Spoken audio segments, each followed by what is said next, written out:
언젠가 정년 퇴임하신 한 원로 교수님을 만났더니 이런 얘기를 하세요. 요즘에 학자들은 정말 공부하기가 편해졌다. 왜냐하면 그만큼 인터넷으로 모든 자료를 빨리 또 정확하게 찾아볼 수 있었다는 거죠. 옛날에는 그 공부 한번 하기 위해서 정말 많은 원서와 씨름을 하고 번역을 하고, 근데 요새는 뭐 통번역기도 나와서 편해졌다고 하고, 그랬더니 요즘 현직에 있는 교수님은 또 그런 얘기를 해요. 요즘 출석도 스마트폰으로 부릅니다. 그러니까 앱을 만들어서 그 학생과 선생님이 그 앱에 서로 등록을 해서 출석을 체크한다고. 그래서 대리 출석하는 게 이제는 거의 어렵다. 또 이런 얘기를 하시고, 작은 변화인 것 같긴 합니다만 우리를 둘러싸고 있는 이런 환경들이 정말 빠르게 변하고 있죠. 또 여러분이 잘 아시는 얼마 전에 알파고와의 그 바둑 시합도 우리를 놀라게 했지 않습니까?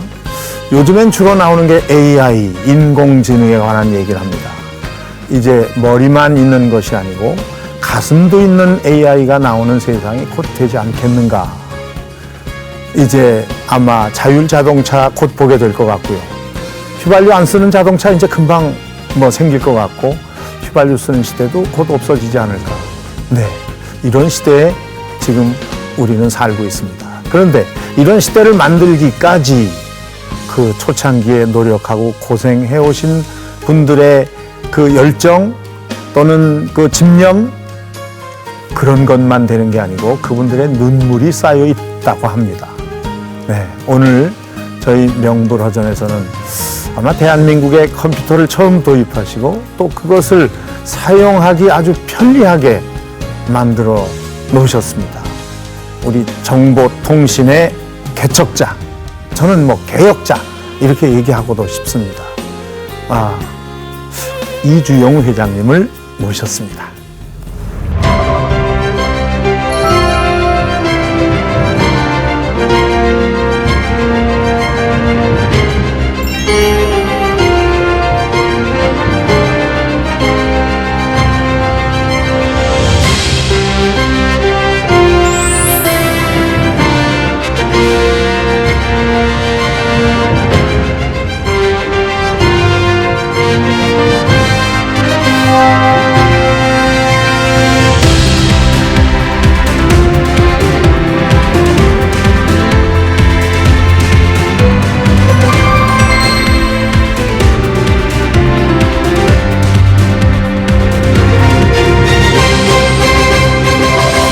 회장님 안녕하세요. 아유, 네, 감사합니다. 네, 잘 지내시죠? 네. 네. 덕분에. 네, 건강하시죠? 네. 어떻게 유지하세요? 건강을? 뭐 헬스에 가서 한 시간 반. 운동하세요? 매일 운동하고. 그러세요? 네, 그렇습니다. 네. 주로 이런 거 하세요? 무게? 다리 운동을 주로 하체 운동을 중심으로 해서 합니다. 걷는 거 하시는군요, 그러면? 걷는 거, 스태핑, 스톤. 주로 하체 운동을 중심으로 하고 있습니다. 네. 제가 처음에 컴퓨터를 처음 도입하셨다고, 네. 또 그걸 우리가 편리하게 쓸 수 있도록 했다고 이렇게 설명을 드렸거든요. 네. 초창기에는 제가 처음 1966년도 말에 생산수본부의 이현복 씨가 이 도입 결정을 하셨고, 그래서 그것을 운영해 달라고 해서 제가 그걸 맡아서 했는데, 맡고 보니까 그 일본 기종 이름이 화콤 222라고 220이라는 기계가, 기계는 하드웨어는 미국의 한 90%, IBM의 그 당시에 있던 기계에 IBM 7070이라는 게 있었습니다. 60년도에 만든 건데, 그 하드웨어는 한 90% 따라갔는데, 그 소프트웨어는 10%도 안 돼요. 아주 뒤떨어졌어요, 일본에. 우리 회장님은 컴퓨터는 도사시죠? 뭐 그렇지는 않습니다. 이건 한이 없어요. 이게 죽어도 이 사선 대대로 해더라도 한없이 해야 될 것이, 인간이라는 게 그렇지 않습니까? 그거 꼭 같아요. 그러니까 컴퓨터를 어렵게 보시지 말고 사람으로 보세요. 그 표현이 좋네요. 사람 그대로예요. 그러니까 사람이 두 가지로 되어 있습니다. 하나는 하드웨어. 그러니까 하드웨어라는 것은 입력 장치, 네, 네. 귀로 듣고 눈으로 보고 네. 느끼고 네. 먹고 하는 이게 다 입력 장치예요. 네. 그리고 출력 장치가 네. 눈도 되고 네. 글도 되고 네. 말도 되고 말도 되고 코도 되고 이게 다 입력 출력 장치예요. 네, 네. 그리고 중앙 장치라는 것이 머리예요. 머리. 그리고 신경이 있습니다. 이 신경이 돼 있는데 이게 참 하나님이 기가 막히게 만든 거예요. 인간이라는 게. 네, 네. 그러니까 이 똑같이 컴퓨터도 소프트웨어하고 하드웨어가 있는데 네. 하드웨어는 어느 정도 발전하면 그게 끝이에요. 네, 네, 네. 예? 그 이상 손이 3개 되는 사람도 아하, 있고, 그렇죠. 눈이 3개 있는 사람도 있고, 그러니까 이거는 고정이에요. 그런데 그렇죠. 소프트웨어는 무한이에요. 아, 그렇군요. 네. 그, 회장님, 내가 그거 하나 묻고 싶어요. 그 주민등록번호. 그 13자리잖아요. 예, 그렇죠. 그 전산화 작업할 때 그걸 해 놓으셨다고 얘기를 하던데. 근데 13자리는 원래 12자리였어요. 6자리가 생년월일이고, 그렇죠. 6자리가 번호인데, 네.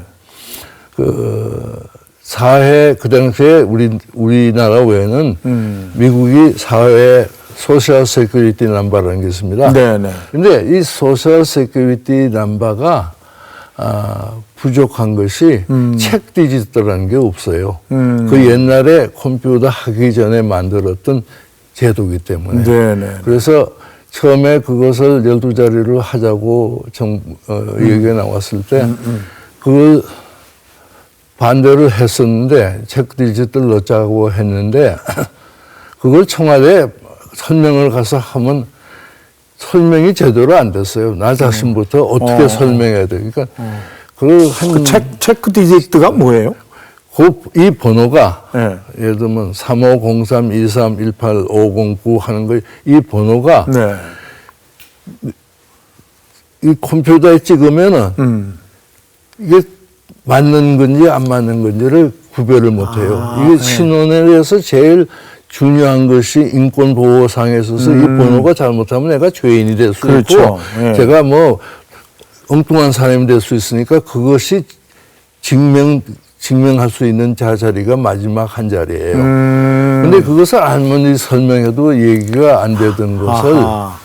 그 끝에 가서 제가 그때 얘기한 게 청와대에다 이북에서 만약에 김신조가 그때 김신조 때문에 그게 나온 겁니다. 네. 김신조가 번호를 가지고 나오면 이것이 가짜란 걸 그 자리에서 발견할 수 있습니다. 네, 네. 그게 뭐냐? 네. 그게 체크디지트라는 거예요. 아, 그래갖고 설명이 한 번에 됐네요. 한 그냥? 번에 한마디에 그거 하니까 하라고 박통희 그냥 지시가 나오는 바람에 네네. 그래서 하루 만에 그 당시에 한 2천만 정도에서 한 600만 정도 찍었나요? 번호를 600만 정도 찍었어요. 네네네. 그걸 다 없애버리고 다시 찍었어요. 그래서 이게 번호를 주는데 그것은 컴퓨터가 지정해 줍니다. 마지막 그 번호를. 마지막 번호를요. 그러니까 이걸 어떻게 계산하고 하는 걸 그 원리를 원래 한국에서 비밀로 하기 위해서 호주에서 만들어 왔어요. 전부 번호를 2천만 전체 처음 찍은 건 전부 호주에서 왔어요. 그런데 요새는 이제 여기서 합니다. 한국에서 네, 하는데 네, 그걸 요즘 한 몇 년 전이고 보니까 한 10년 전인가 그걸 그 방식을 발표했더라고요. 발표할 필요가 없는데 발표를 하더라고요. 그래서 지금은 아마 이북에서 알 거예요. 어떻게 만들 수 있다. 근데 그 전까지는 아마 이게 완전히 좀 보완이 돼 있었군요. 보완이 됐어요. 그러니까 이북에서 못 만들었어요. 네네. 번호를 주민등록증을 찍어 오면은 우리가 금방에 알게 돼 있어요. 그냥 집어넣기만 하면 이거는 가짜다고. 우리 철도청의 그 승차권도 전산화 작업을 다 하셨다면서요. 철도청 업무까지, 철도청 업무는 1980년도예요. 네. 80년도에 했는데 그 당시에 이제 철도청 업무를 하려고 보니까 일본이 벌써 돼 있어요. 신칸센이 잘 돼. 그래서 일본에다가 우리가 경합을 하면서 했더니 일본서 800만 불 요구를 했어요. 아. 400만 불 하드웨어, 어허. 400만 불 소프트웨어 해가지고 800만 불. 그 전산화 작업 해주는 거를. 네, 해주는 예, 거. 예. 근데 우리가 같이 들어가면서 160만 불로 들어갔어요. 예. 각 역에다가 서너 대씩 해가지고 30대를 이렇게 터미널 티켓팅 기계를 돌려놓으면 이게 하나 컴퓨터 하나에 들어가니까 순서대로 들어가고 뭐 차례를 잡고 이거 하는 이 소프트웨어가 있는데 없이 네네. 컴퓨터 터미널 한 대가 한 대의 컴퓨터에 물려있는 걸로 해버려요. 네. 그러니까 우리 방식은 일본 방식하고 다르게 에이싱크로스로 해버렸어요. 어허. 그러니까 빠르죠. 그리고 간단하고. 네네. 근데 그러니까 우리가 160만 불이고 저쪽은 800만 불이고. 그리고 우리는 최신형이고 저기는 구형이고. 네네. 그래서 하여튼간에 해가지고 성공했어요. 그래서 이 성차권 관계를 성공함으로써 이 소프트웨어가 외국에까지 수출됐습니다.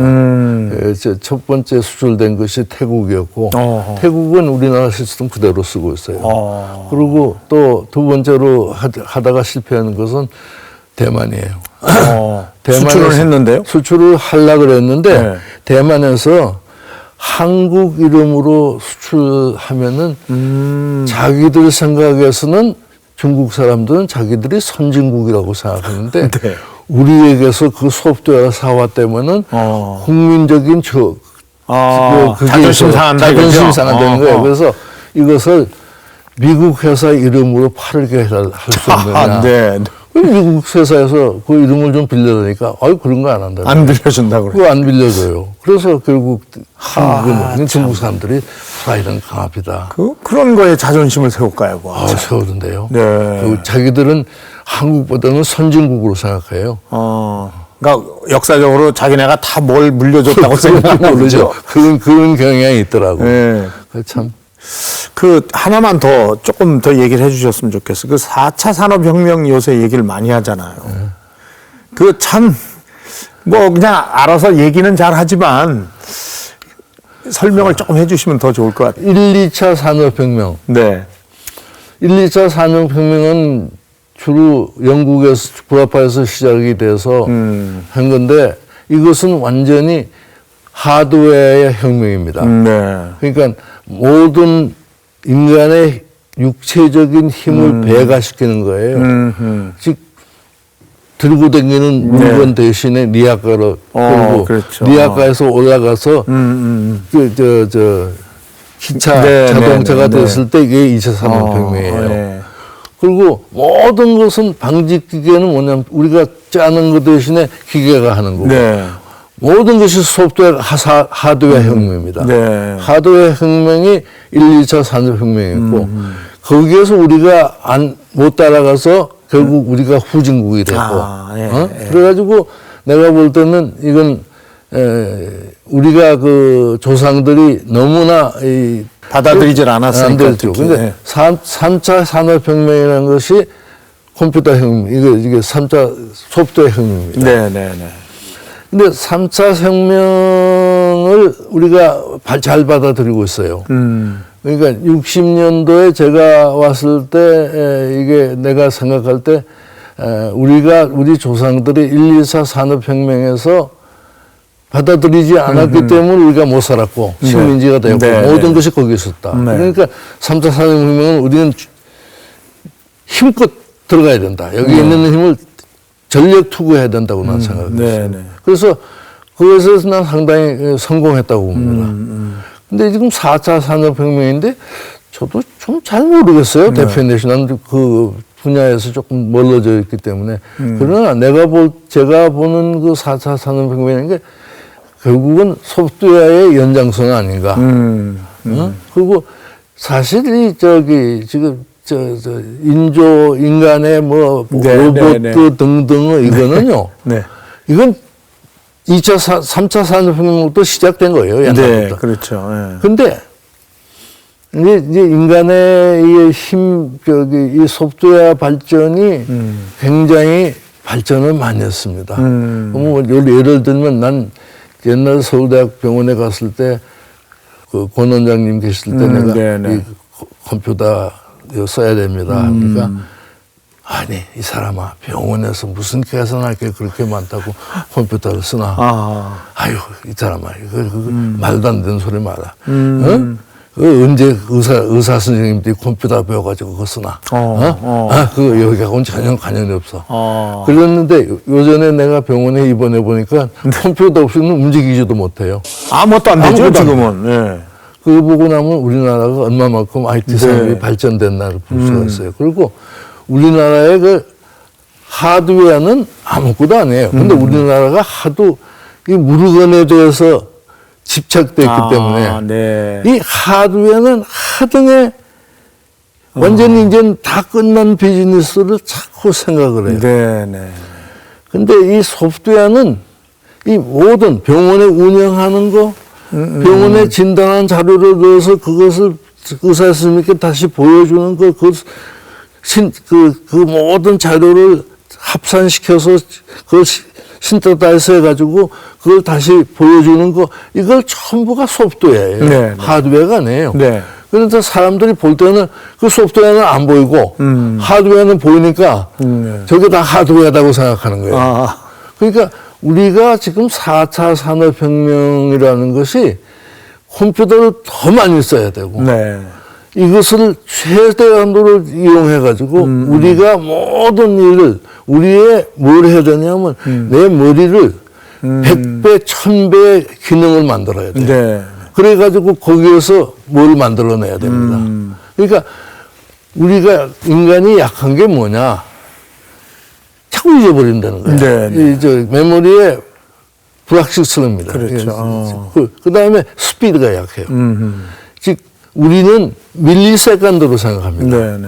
이게 나노세컨드 그 위로 그거 하면 보통 우리가 머리가 돌아가는 속도의 한 10,000배, 1,000,000배 스피드 그걸 이용을 해서 우리의 인간이 부족한 것을 보완시키고 그래가지고 그것을 확대함으로써 즉 다시 얘기하면 원자력 계산을 하려면요 원자폭탄 그거 하려면 제가 듣기로는 한 5만 명을 시카고 스타디움에 넣어가지고 그걸 다 계산을 풀어가지고만 1시간 걸린대요. 네. 그걸 5만 명이 계산해도. 5만 명. 그러니까 거기에 문제점이 뭐냐면 컴퓨터로 하면 한 몇 분이면 되는 거예요. 네. 어? 네.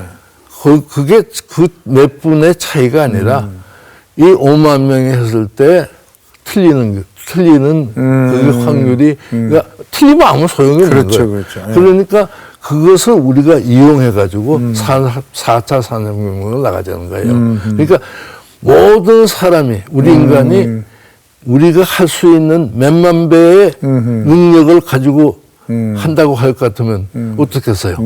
어? 그 지능을 더 해주는 거네요. 그렇지. 결국은. 우리 지능을 네. 그 배가 시켜주고 그렇죠. 그 자동차를 그 비에크를 타자는 거예요. 그렇죠. 그걸 잘 이용하자는 겁니다. 네, 네. 딴 거 아무것도 아니에요. 네. 그리고 우리나라에서 자꾸 돈 드는 것만 생각하는데 하드웨어는 돈이 드는데 소프트웨어는 이건 우리 교육시켜 놨겠다. 네. 어? 있는 사람들 지금 실업자 있으면 그거 다 머리 쓰자는 거예요. 네, 어? 네. 머리는 쓰면 쓸수록 더 나아져 가니까 발전되니까. 그렇죠. 그거예요. 네.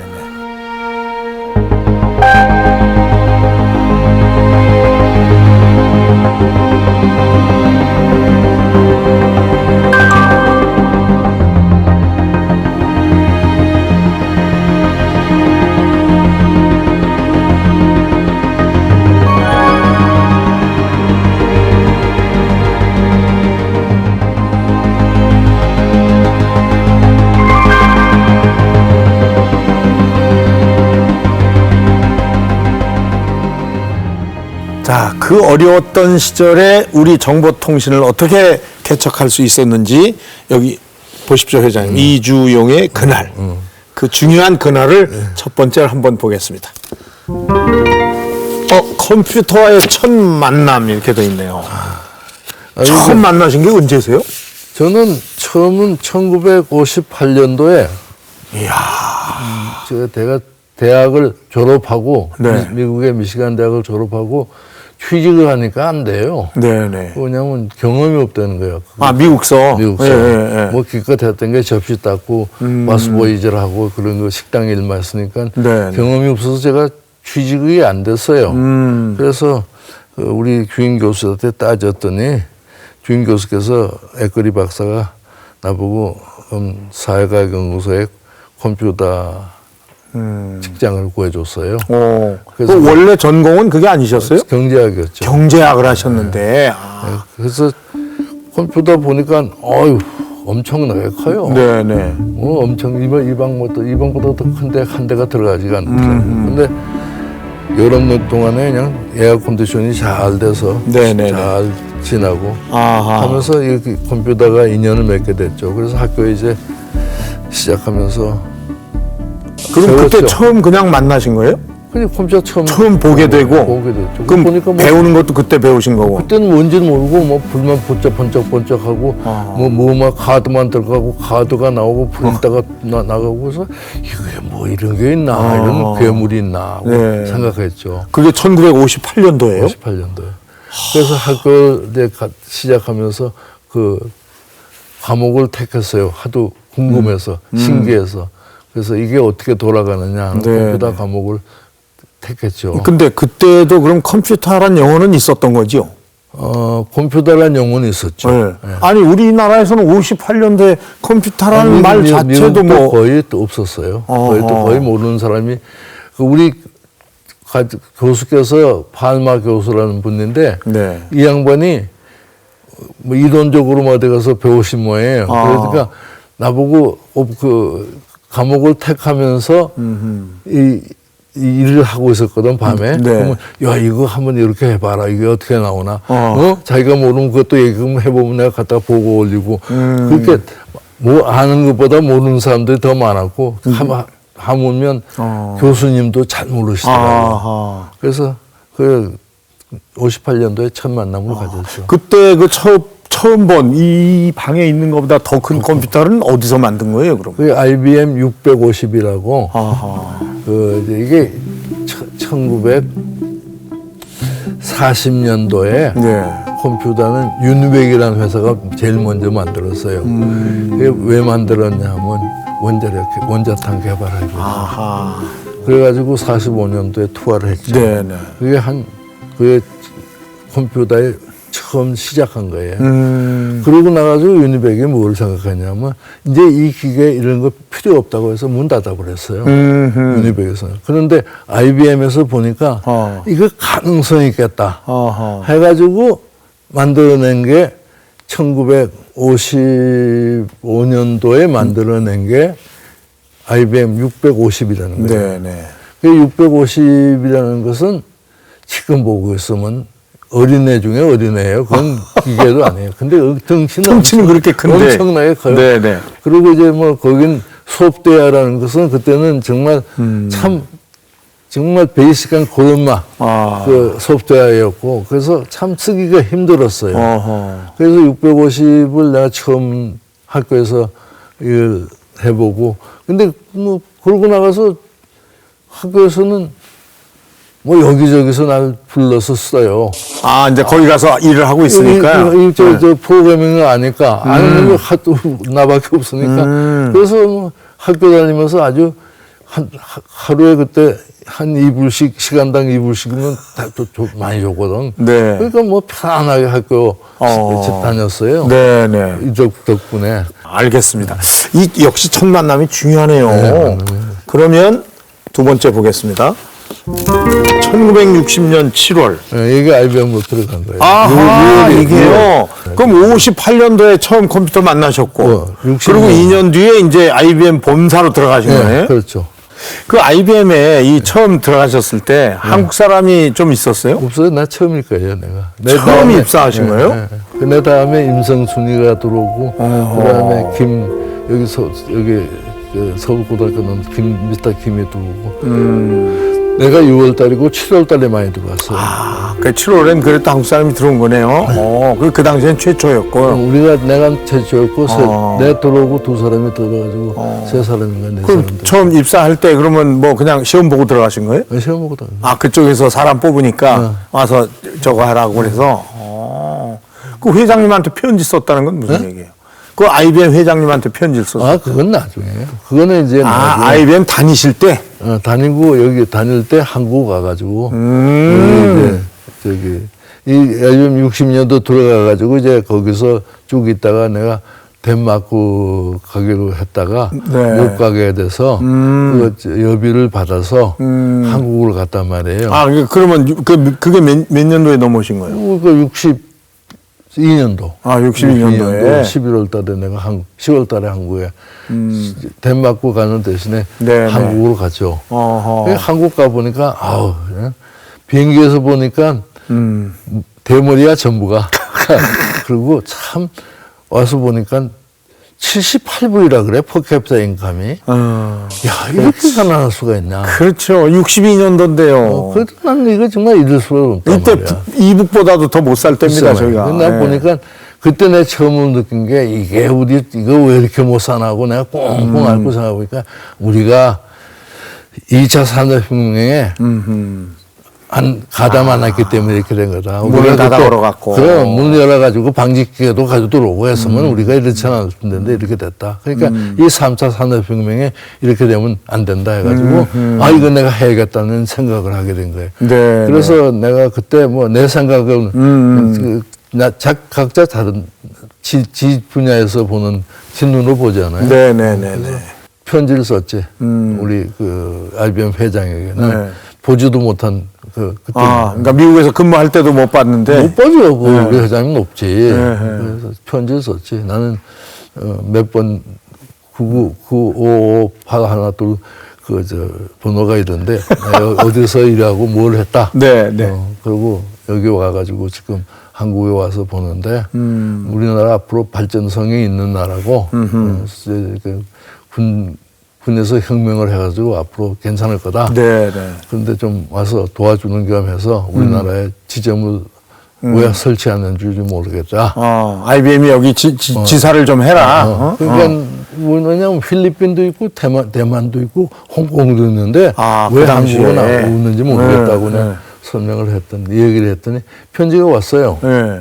그래서 자기도 자기 아들이 이사단 장교로서 2년 동두천에서 근무하고 근무했다고. 여러 가지 한국의 얘기를 많이 듣고 자기 어머니가 코리안 아메리칸 파운데이션의 체어맨인데 그러니까 나는 한국하고 가까운데 왜 안 되는지는 나도 모르겠다.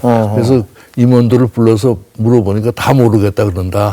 그래서 자기 부사장 임원 한 사람하고 간부 자기 비서 중에 하나 파월이라고 부장 하나를 보내니까 좀 이걸 보낸다. 너 와서 좀 도와달라. 그래서 네, 네. 그래서 그 사람들이 와서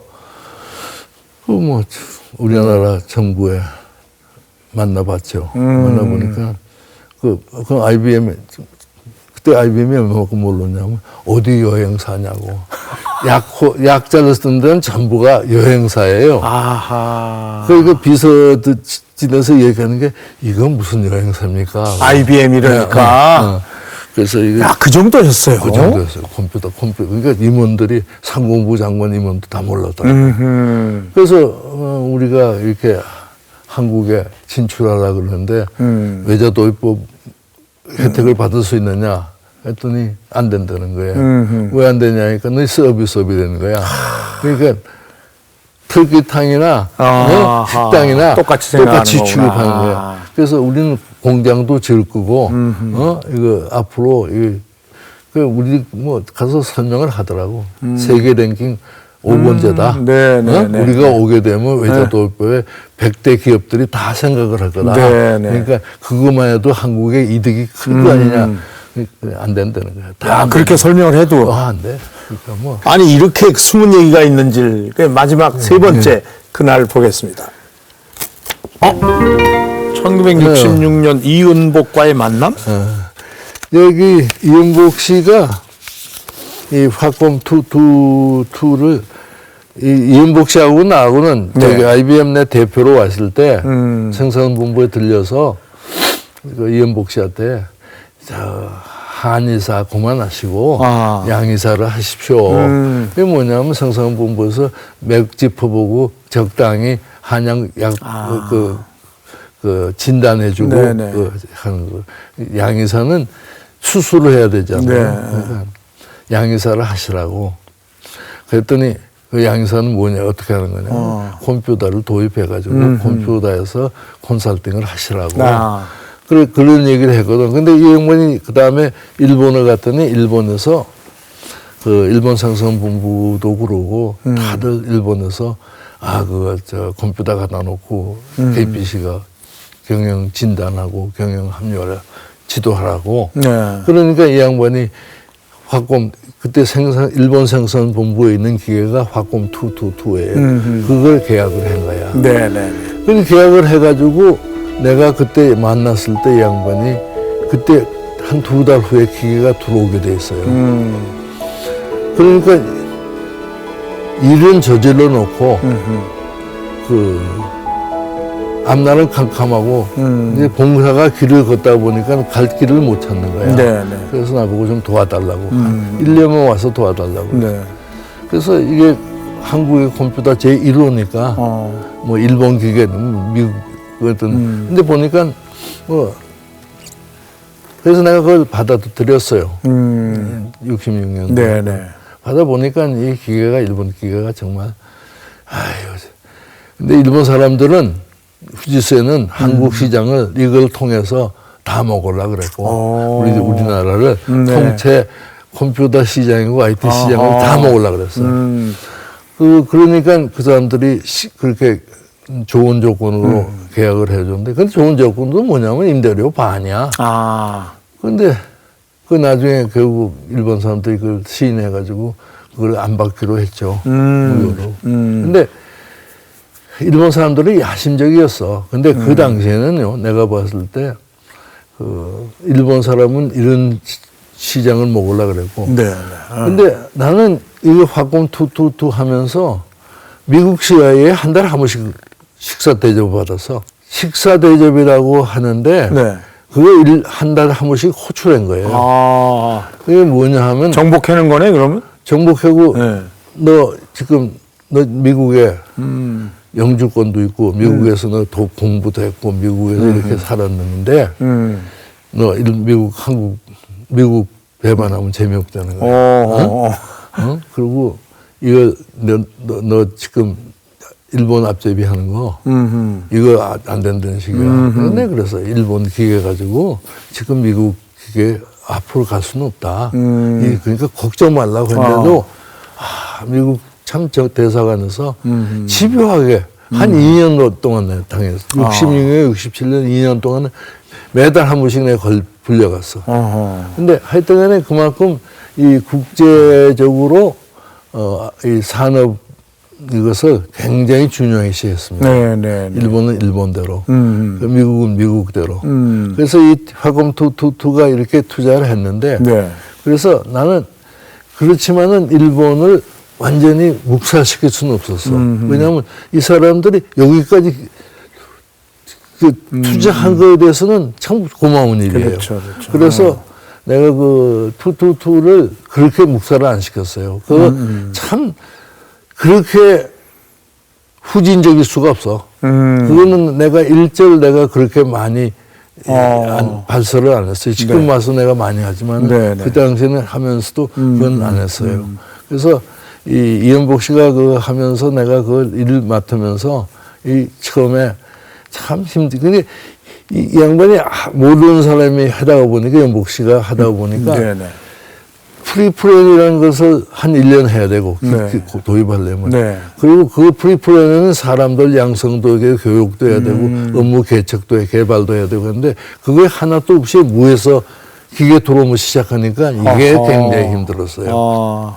그러나 뭐 여러 가지 한국에 그때 과기처가 67년도에 생기고 과기처가 참 많이 도왔고 한국 정부 도움으로 이게 사실은 초년도에 우리나라의 문안이 화kom 투투투가 개척해 줄 수 있는 힘을 준 것은 내가 제일 먼저 한국 정부에다가 그거 돌려요. 참 잘했어요. 네네. EDPS 계획 김기영 장관이나 이재철 차관이나 문영철 국장이나 이영선 실장이나 내가 볼 때 이렇게 좋은 사람들이 이렇게 열심인 사람들이 어떻게 와줬느냐 네, 참 네. 고맙게 생각하고 그래서 이 66년도에 어려운 시절에 네, 네. 이걸 남길 수가 있었어요.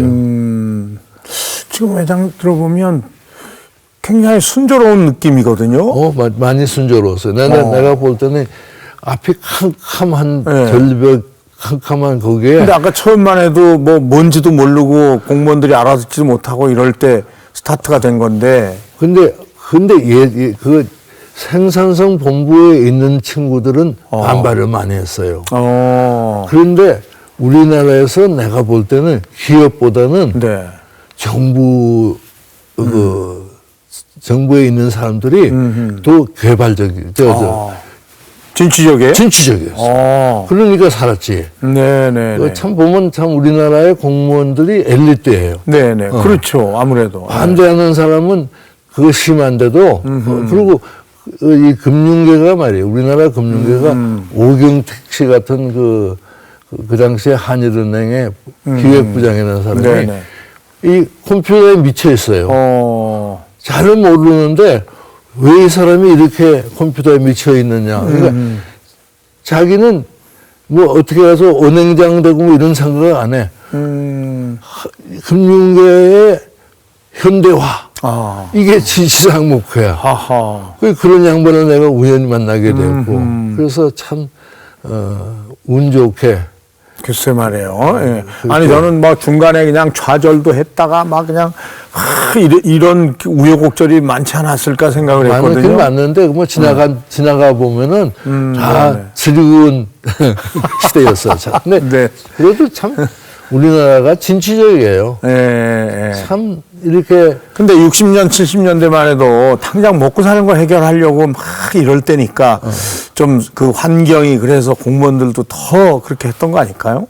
글쎄요. 하여튼에 내가 볼 때는 우리가 나가면서 보면은 그때 우리가 그때 수출이 우리의 생명이었거든. 네. 근데 우리 수출이 그때는 66년도는 그때는 이 전체적으로 1억 불 정도밖에 안 돼요. 네네. 거기에다가 예를 들면 이 분야에서 키펀치 수출이나 소프트웨어 수출이 이게 적어도 키펀치 수출이 2천만 불씩 나갔으니까 그건 굉장히 큰 도움. 그건 그렇죠. 순가덕액이니까. 그러니까 굉장히 큰 도움이 줬어요. 그 회장 지금 이렇게 보시면 이제 그때 비교하면 우리가 지금 IT 강국이다. 뭐 하여간 굉장히 선도하는 나라로 돼 있지 않습니까? 지금 보실 때 어느 정도예요? 저희가 수준이. 많이 발전했죠. 미꾸라지가 용됐죠. 네. 참. 이제 하늘로 올라가는 일만 남았는데 네. 이게 사실 자꾸 어렵게 생각하기 때문에 그러니까 소프트웨어는 뭐 우리는 자꾸 컴퓨터 자체를 수출하고 하는 거예요. 그건 이제 끝났어요. 이걸 뭐 기계를 기계는 그 하나의 예를 들면 전화기 통. 그 하드웨어는 가치가 거의 없어요. 그렇죠. 거기에 들어가 있는 정보의 펑션 그렇죠. 이게 더 중요한 거지. 그건 소프트웨어예요. 그러니까 우리가 앞으로도 이 하드웨어에 신경 꺼야 돼요. 소프트웨어 쪽만 이걸 분리를 못하고 전부 하드웨어라고 생각한다고. 그거는 이제 중국에 줘야 되겠네. 중국에서 만들려고 그러고. 중국에서 만들려고 그러고 그거 주고 우리는 근데 앞으로도 중국의 소프트웨어 무서워요. 네. 그러니까 투자를 엄청 하는 거죠. 결국 사람한테. 그렇죠. 중국이 지금 소프트웨어 꽤 세요. 이거 우리가 무시 못할 정도로 난 중국의 인구가 있고 중국도 저 오래된 역사의 국민이기 때문에 이 지능 도수가 굉장히 발달되어 있어요. 그렇기 때문에 중국이 나는 무섭다고. 근데 일본은요, 비교적 소프트웨어는 약한 나라예요. 왜냐하면 얘들이 요거 하는 거 조그만 건 잘하는데 네네. 이렇게 새로운 아이디어를 내고 하는 거는 못해요. 우리나라에서 자꾸 생각을 잘못하는 게 애플 같은 스티브 잡. 스티브 잡스가 하는 것이 거의 소프트웨어예요. 그렇죠. 예. 그걸 하드웨어로 생각하는 사람들이 많더라고요. 그리고 그 마이크로 프로세서 이거 하는 지금 누구지? 지금 제일 부자 우리 네네네. 얼마 전에도 빌 게이츠. 빌 게이츠. 네. 빌 게이츠도 순전히 소프트웨어예요. 노 하드웨어. 그러니까 우리가 갈 길은 소프트웨어인데 그 소프트웨어가 무한이에요. 그러니까 그 어디서 아이디어를 내는가? 우리가 제일 잘하는 분야에서 아이디어를 나가야 돼요. 예를 들면 하다못해 짜장면 장사가 어떻게 하면 더 최고 세계 제일 짜장면을 만들 수 있느냐? 네. 그러니까 이게 참 데피니션 하기가 참 힘든 게 소프트웨어. 이 잡히지 않는. 네네. 그러니까 이 광범위한 분야에서 무한의 머리를 써가지고 만들어내는 게 소프트웨어예요. 네네. 그 일본에 있는 교포도 그 친구도 뭐 손정희 씨. 손정희. 네네. 노벨이라는 회사의 동경 지점장이었다고. 그래서 노벨이라는 걸 내가 거의 내가 샀는데 반만 사고 내가 안 샀는 게 그게 남은 게 그게 빌리언 달러 컴퍼니가 됐다. 그러니까 노벨을 동양권을 사가지고 그걸 확대한 거예요. 그러니까 우리가 지금 자꾸 기계 쪽으로 가는데 예를 들면 스티브 잡스 자리를 생각하고 마이크로 빌 게이츠 이거 아닌 것도 무한히 많다는 거예요. 앞으로도 데이터가 어떻게 될 거냐, 이 빅데이터를 어떻게 활용할 거냐. 그렇죠. 이것도 참 큰 마켓더라고.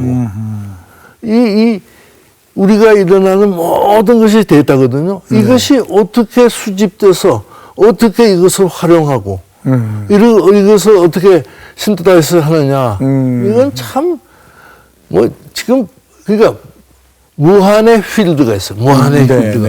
그렇죠. 우리 청년들이 거기에 다 뛰어들면 좋겠구만. 그럼요. 다 뛰어들어야 돼요. 그러니까 내가 볼 때 빌리언웨어가 되려면은 소프트웨어에 들어와야 돼요. 무한의 경제가. 근데 우리나라가 하나 나쁜 게 있어요. 우리나라가 외우는 공부를 시켰기 때문에 이게 고정돼 있다고. 창의적이지 않다는 거죠. 창의적이 아니고 긍정적이 아니에요. 근데 외우는 건 원래 돌아서면 잊어먹습니다. 그럼요. 내 미간대학에서 역사 배우면서 그 역사라는 걸 딸딸 외워가지고 가면 다 되거든요. 그 딸딸 외워가지고 가서 시험을 쳤더니 빵점을 주더라고. 왜 그러냐 했더니 똑같이 썼다고. 왜 넌 원숭이도 아니고 꽃같이 쓰냐는 거야. 이거 무슨 사회가 발전이 있냐는 거예요. 과거가 있고 현재가 있고 미래가 있는데 그럼 과거 걸 우리가 배우면 이것이 다 다르게 보는데 너는 어떻게 똑같이 외워가지고 왔느냐. 이거 안 돼. 너 같은 사람은 사회 발전이 없다는 거야. 가치가 없대. 교육 가치가 없대. 그리고 너 배웠는 거 일주일이면 다 잊어버릴 텐데. 그렇죠. 또 왜다 쓰는 거야. 그래서 내가 참 미국 교육에 다른 것이 한국하고 다른 게 그거다 하고. 우리 교육하시는 분들이 다 아실 텐데 참고를 좀 하시죠. 근데 그게 참 우리나라의 앞으로의 이거 참 교육 국민학교 때부터 해가지고 이걸 좀 했어야 된다 하는 걸 느꼈어요. 그러니까 그거는 시간도 필요하고 결국 사람에 대한 투자가 필요합니다. 그럼요. 우리가 모든 게 사람의 투자예요. 사람이 얼마만큼 투자하고 우리가 얼마만큼 교육을 시키고 문을 열어주느냐에 따라서 우리 앞으로의 우리 IT 산업의 세계적인 위치가 우리 위치가 결정될 거예요. 혹시 컴퓨터 사업 이렇게 하시고 후회하신 적도 있으세요? 없어요. 나는 사실 그냥 한 방으로 끝났습니다. 없어요. 딱. 나는 그 네. 사실 그래요. 나는 50년 뭐 지금 날 데리고 가더라도 네네. 후회 없이 가요. 나는 네. 건강하게 잘 살았고 내가 하고 싶은 일, 내가 하고 싶은 이 네, 그 IT 산업을 키워가겠다는 거. 내 나름대로의 가난도 여기에서 벗어날 수 있는 건 이 길이고. 그래서 나는 그 길 하나를 보고 쫓았고 열심히 살았어요. 네. 난 아주 만족해요. 멋지십니다. 그리고 네. 이렇게 내가 인생에 보람 있게 살았다는 거, 네, 이거 하나만으로도 정말 행복해요. 전 박수를 드리겠습니다. 제가. 감사합니다. 야, 참. 저는 아주 하늘에 가더라도 내가 할 것 열심히 살다 왔습니다. 작년에 저 금탑 산업훈장 받으셨잖아요. 네, 너무 늦게 받으신 거 아니에요? 그 전에 동탑 받았어요. 은탑은 없었나요? 은탑이 없었어요. 은탑이 있었는데 네.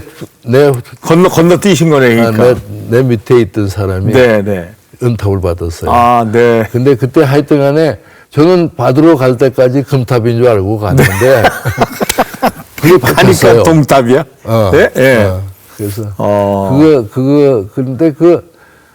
근데 참 보고 있으면 네. 그 양반 한 사람은 죽었고 그래서 내가 볼 때는 그때는 상당히 섭섭했는데 네네. 근데 어쨌든 뭐 작년에 금탑을 받으셨잖아요. 그걸 만회해 준 거예요. 네. 근데 금탑보다 더 높은 것도 있나요? 없어요. 이제 다 받으신 거네요. 제가 우리 분야에서 그 소프트웨어 분야에서는 제가 금탑 처음 받은 거예요. 그렇죠. 그동안에 없었죠, 우리가. 없었습니다. 마지막으로 우리 저 청년 실업 많다고 맨날 걱정만 하는데 청년들한테 한 말씀 해주실래요? 나는 봤을 때 그래요. 희망을 갖고 모든 걸 긍정적으로 생각하고 사실 소프트웨어는 실업자도 할 수 있어요. 네. 어떻게 하면 만들어내는 거 다 스티브 잡도 대학 안 나왔고 누구지? 마이크로 프로세서는 빌 게이츠. 게이트도 대학 못 나왔고 이게 다들 자수성가한 사람들이에요. 그러니까 젊은 사람들이 이런 일념을 가지고 소프트웨어에서 한번 수업을 해보는 거지. 걸어보는 거예요. 무슨 말씀인지 충분히 알겠고요. 회장님 건강하셔서 우리나라 정말 3차 산업의 그 중요한 분기점에서 큰 역할을 하셨기 때문에 대한민국 앞으로 먹고 살아야 할 길이 어딘가가 해답이 다 있는 것 같아요. 오늘 말씀하신 것 중에 우리가 앞으로 뭘 해야 여기서 더 발전한 대한민국 만들 수 있다라는 확실한 물음에 대한 대답이 오늘 말씀 중에 다 있는 것 같습니다. 건강하셔서 더 많은 잡담이라도 좋습니다. 많이 해주세요. 네. 오늘 나와주셔서 감사드리겠습니다. 네, 감사합니다. 고맙습니다.